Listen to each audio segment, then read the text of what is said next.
지금까지 예수님께서 말씀을 가르치시고 또한 능력을 나타내셨습니다. 하나님 나라를 선포하셨음에도 불구하고 많은 사람들이 예수님에 대하여 반응들이 다 달랐습니다. 어떤 사람들은 자기가 가진 그 모든 것을 버리고 예수님을 따르는 제자들도 있었고, 어떤 이들은 그 예수님이 행하신 능력에 놀라는 사람들, 그래서 예수님의 소문을 듣고 모여드는 무리들도 있었습니다. 그런가 하면 예수님에 대하여서 모든 것을 의심하고 오히려 대적하며 적대적인 모습을 보이는 사람들도 있었습니다. 이러한 어떠한 반응에도 불구하고 오늘 본문 말씀은 4장 1절에 예수께서 다시 바닷가에서 가르치셨다라고 하는 말씀으로 오늘 본문이 시작되어지게 됩니다. 예수님께서 다시 복음을 증거하시고 말씀을 가르치시는데 2절 말씀에 보니까 지금까지와는 다른 그런 내용이 포함되어져 있습니다. 이에 예수께서 여러 가지를 비유로 가르치시니 그가 가르치시는 중에 그들에게 이르시되라고 말합니다. 예수님께서 지금까지 가르치셨어요. 1장부터 3장까지 내용들을 보면 구체적으로 무엇을 가르치셨는지에 대한 내용들 잘 등장하지 않습니다. 그런데 오늘 본문에서는 비유로 가르치셨다라고 하는 표현을 사용하시면서 뭔가 다른 느낌을 우리에게 주고 있습니다. 그 이유는 우리가 지난 시간에 살펴보았던 누가 내 형제이냐, 누가 내 어머니며 내 가족이냐라고 하는 예수님의 질문 속에 하나님의 말씀을 듣고 순종하는 사람들과 말씀에 대하여 반응하지 않는 사람들을 구별짓는 것들로 통하여서 오늘 본문 말씀 11절에 나오는 외인, 10절 보시면 하나님의 나라의 비밀을 너희에게는 주었으나 외인에게는 모든 것을 비유로 하나니, 바로 하나님의 백성과 외인과의 차이를 구별하시고 있습니다. 그러면서 바로 이 비유가 예수님 안에 있는 사람들에게 주어지는 특별한 은혜이다 라고 말씀을 하고 있는 것이죠. 다시 한 번 더 11절과 12절 말씀을 읽어드립니다. 이르시되 하나님 나라의 비밀을 너희에게는 주었으나 외인에게는 모든 것을 비유로 하나니, 이는 그들로 보기는 보아도 알지 못하며 듣기는 들어도 깨닫지 못하게 하여 돌이켜 죄 사함을 얻지 못하게 하려 함이라 라고 그렇게 말씀하고 있습니다. 사랑하는 성도 여러분, 예수님께서 비유로 말씀하시는 이유는 듣고 순종하는 사람들과 듣고 반응하지 않는 사람들을 구별하시기 위해서다라고 그렇게 말씀하고 있습니다. 여러분, 굉장히 중요한 의미를 지금 여러분에게 말씀드리고 있습니다. 우리가 성경 말씀에 대해서 저나 여러분들이나 세상 밖에 있는 사람들이나 동일하게 읽을 수 있는 책입니다. 누구에게나 오픈되어져 있는 게 성경이에요. 그러나 그 성경에 대하여서 진지하게 반응하고 그 말씀에 대하여 내가 삶으로 반응하는 것은 바로 제자라고 부름받은 하나님의 백성만 그렇게 하는 것입니다. 여러분, 이 차이를 이해하시기를 예수님 이름으로 축복합니다. 그래서 오늘 본문 말씀을 보시면 3절에서 들으라 라고 하는 단어로 시작합니다. 그리고 이 비유가 끝나는 11절 12절 말씀에서도 이는 그들로 보기는 보아도 알지 못하며 듣기는 들어도 깨닫지 못하게 하여 라고 하는, 듣고 난 다음에 반응하는 것까지를 지금 본문 속에서 이야기하고 있는 것입니다. 천국 복음을 우리가 어떠한 마음으로 들어야 되는가, 우리의 자세에 대한 이야기를 다시 한 번 더 예수님이 이야기하는 거예요. 여러분, 우리가 그의 백성, 제자 되어지고 성도 되어졌다라고 하는 것은 이 말씀을 대할 때 우리의 태도가 어떠해야 되는지를 질문하는 것과 마찬가지입니다. 예수님께서 지금 씨 뿌리는 비유를 통하여서 저와 여러분들에게 이야기하고 계셔요. 지금 씨 뿌리는 과정들에 대해서 이야기하고 있는데 우리는 어릴 때부터 많이 들어왔기 때문에 내용은 잘 파악하고 있습니다. 그런데요, 예수님 당시에 농사 짓는 사람들의 방법은 우리와 좀 반대적 관계를 가지고 있습니다.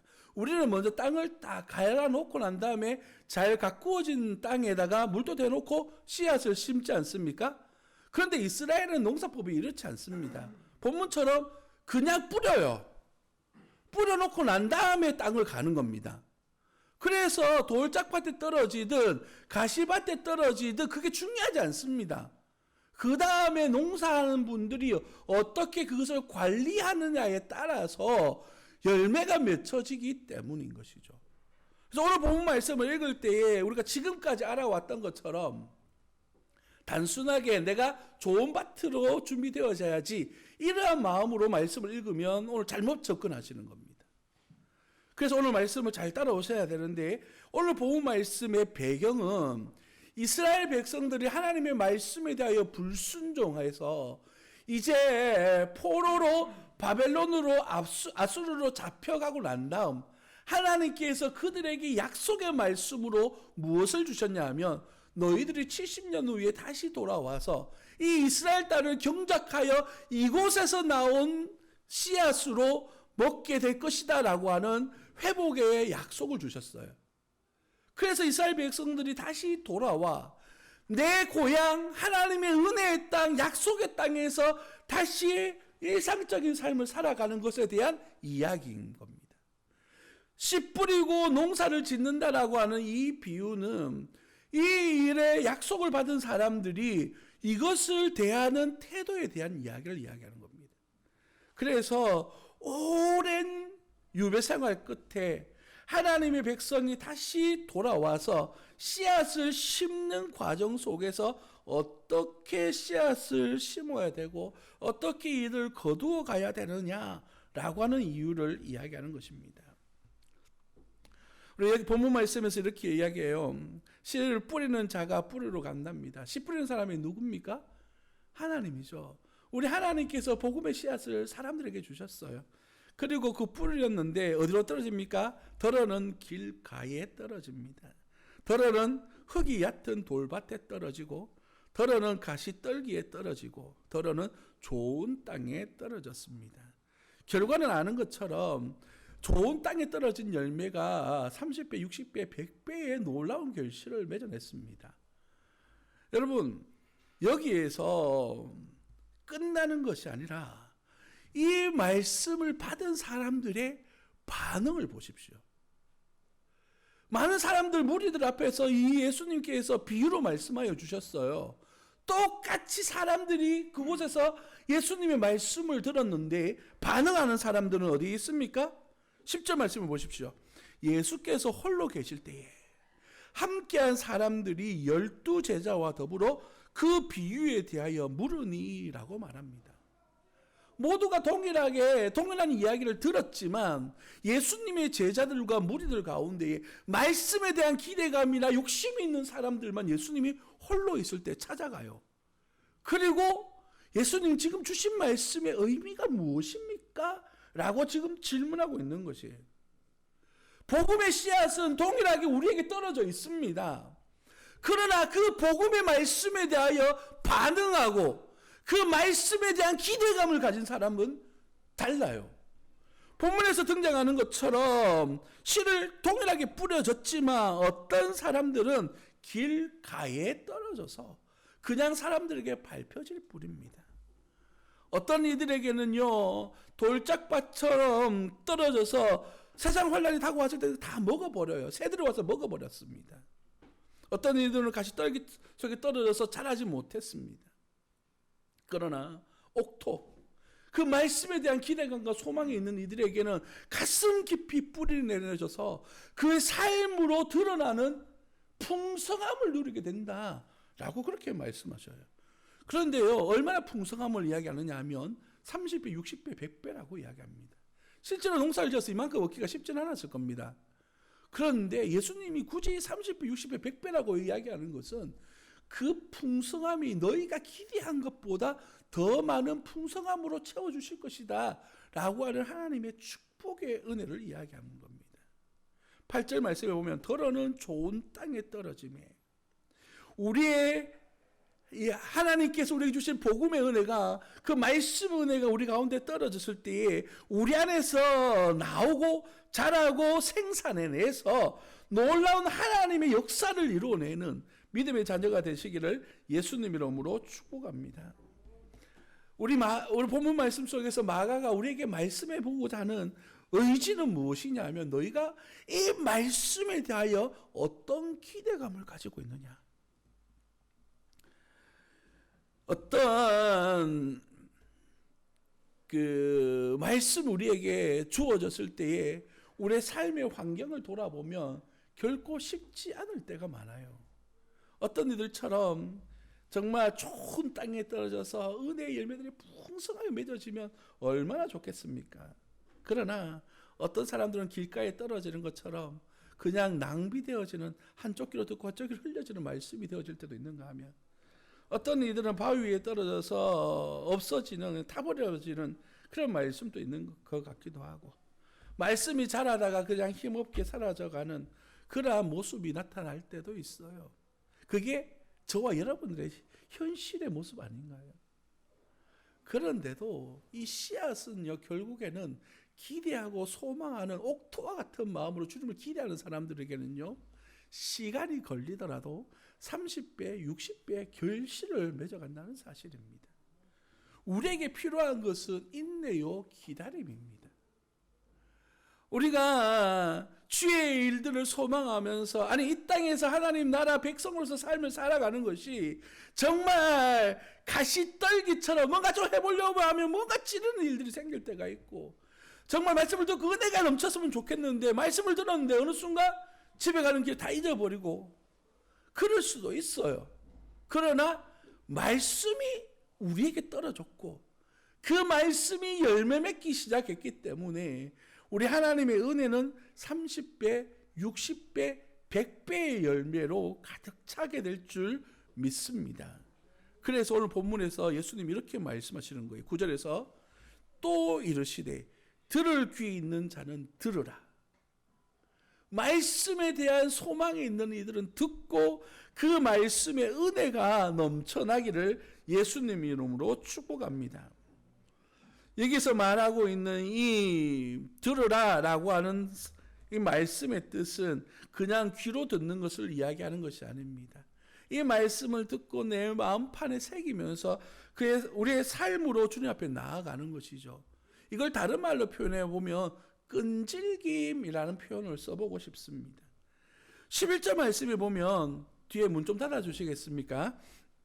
11절에 보시면 이르시되 하나님 나라의 비밀을 너희에게는 주었으나 외인에게는 모든 것을 비유로 하나니라고 그렇게 말해요. 비밀입니다. 비밀. 누구에게나 주어졌지만 누구에게나 은혜가 되는 것은 결코 아니라는 것이죠. 그러면 어떻게 해야 됩니까? 우리는요, 오늘 본문처럼 예수님을 찾아가야지요. 예수님께 가가지고 물어보고, 예수님 이게 무슨 뜻이죠?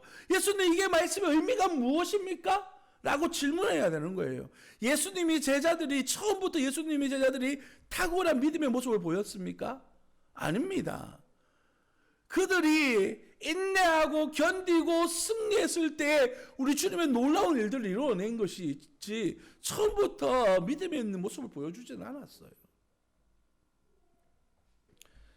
성도 여러분, 우리에게는 이러한 간절함에 끈질긴 주님을 향한 기대감이 있어야 될 줄 믿습니다. 예수님께서 주신 이 말씀에 대하여 우리가 마음판에 새기고 반응하지 아니하면 의미가 없는 거예요. 그래서 오늘 본 말씀에 나오는 말씀은 이사야 6장 9절에서 10절 말씀을 인용한 것인데 바로 이런 말씀이죠. 여호와께서 이르시되 가서 이 백성에게 이르기를 너희가 듣기는 들어도 깨닫지 못할 것이요 보기는 보아도 알지 못하리라 하여 이 백성의 마음을 둔하게 하며 그들의 귀가 막히고 그들의 눈이 감기게 하라.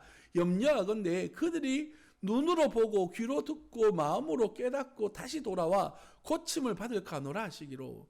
이 말씀에 오늘 본 말씀의 배경인데요, 이사야 말씀이에요. 이게 뭐냐면 이제 포로기로 잡혀가기 직전에 하나님께서 약속의 말씀을 끊임없이 이스라엘 백성들에게 주셨는데도 불구하고 마음이 굳었어요. 말씀을 듣고 싶어하는 마음이 없어요. 예레미야 같은 경우에는 지금 멸망할 것이다 라고 말했는데도 불구하고 예레미야를 감옥에 가두어 놓아요.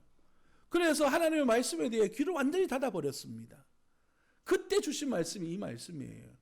그래서 말씀이 깊이 뿌리 내려져서 깨달아서 이제 심판받아야 될 그들이 회복되어지지 않도록 말씀 오해 없기를 바랍니다. 우리 주님께서 보편적인 복음을 주셔요. 모두가 은혜 받고 변화되어지기를 원하셔요. 그러나 이 시대에는 약속의 말씀이 이미 끝나버렸습니다. 하나님의 약속은 이제 지금까지 견뎌왔던 이들을 포로로 잡아갔다가 그들을 돌아오게 함으로 말미암아 하나님의 은혜의 역사가 새롭게 쓰여지도록 만드시는 하나님의 계획이 이루어지고 있는 과정 속에 있는 겁니다. 그렇기 때문에 오늘 이렇게 말씀하시는 거예요. 다시 말해서 이 말씀의 의미는 무엇이냐면 듣고 난 다음에 회개하지 마라가 아니라 너희들이 듣고자 하는 마음이 정말 있느냐 이걸 물어보시는 거예요.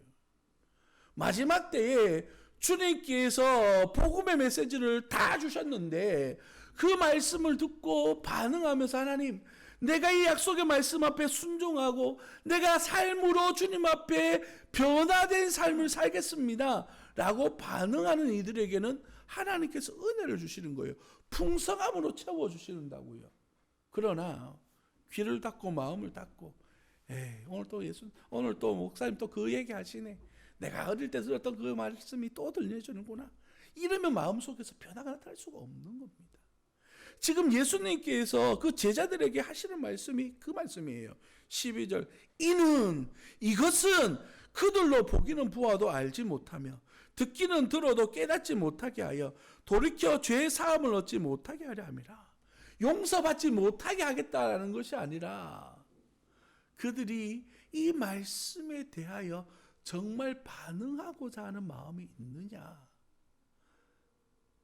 정말 이 말씀이 그들의 삶 속에서 어떻게 변화되어져 있는가, 마음이 굳어져서 옥토가 아닌 굳어진 마음으로 하나님을 대하고 있는지, 아니면 옥토처럼 잘 가꾸어져서 하나님 그 말씀이 내 안에 증거되어지고 그 말씀이 내 안에서 살아서 역사하신다면 내 삶을 드림으로 말미암아 하나님을 기쁘시게 하고 하나님의 영광을 드러내는 삶으로 내가 살아가겠습니다 라고 하는 약속으로 나아가겠다라고 하는 것을 이야기하는 것이죠.